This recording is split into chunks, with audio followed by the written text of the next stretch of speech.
Okay, so looking at 2.3, measures of central tendency, a lot of this is going to be the information about statistics that you already know. So far in chapter 2, we've learned about graphing our quantitative data. In the next 2 sections, we're going to be learning about how to supplement those graphs with numerical statistics. So that way we can describe the center and the variability of the data set. So a measure of central tendency is a value that represents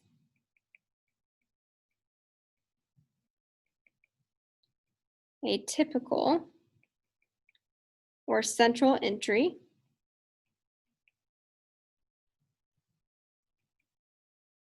of a data set.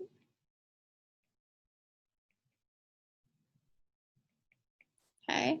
One of the most common is our mean, and this is when we take the sum of the data entries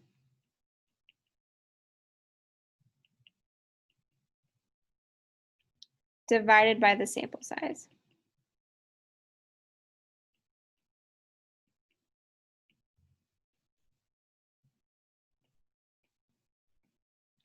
Okay, so we have 2 different ones here, simply for symbol's sake.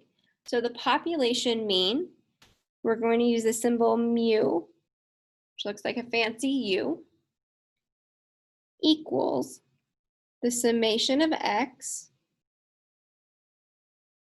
divided by the population sample size, which is our capital N.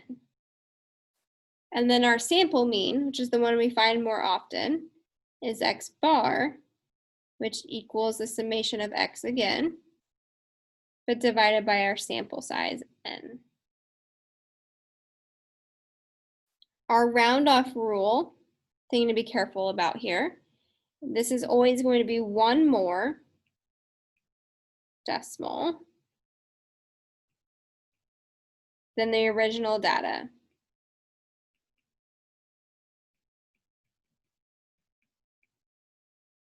So if we're looking at all whole numbers, then we should be rounding to the nearest 10th. Okay. Our median, this is the data, or sorry, the data value in the middle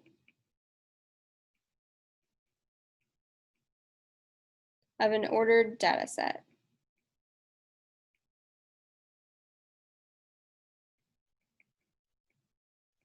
Okay, and the key thing there is that our data set needs to be put in order from lowest to highest.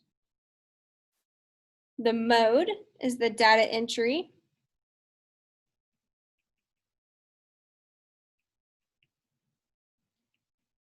That occurs with the greatest frequency.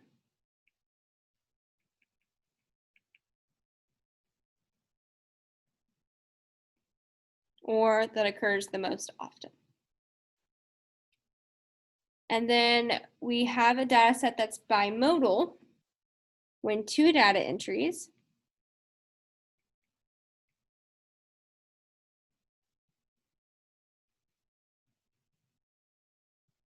appear with the same frequency.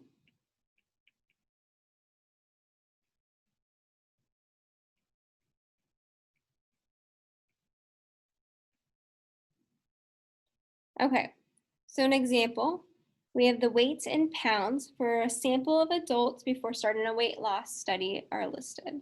What is the mean weight? Okay, we're talking about a sample. So when we're talking about a sample, we're looking for x bar is going to equal the summation of x divided by n.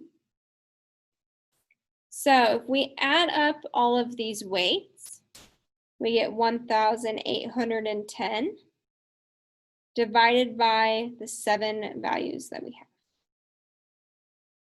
Okay, so if we plug that in the calculator, we get 258.57.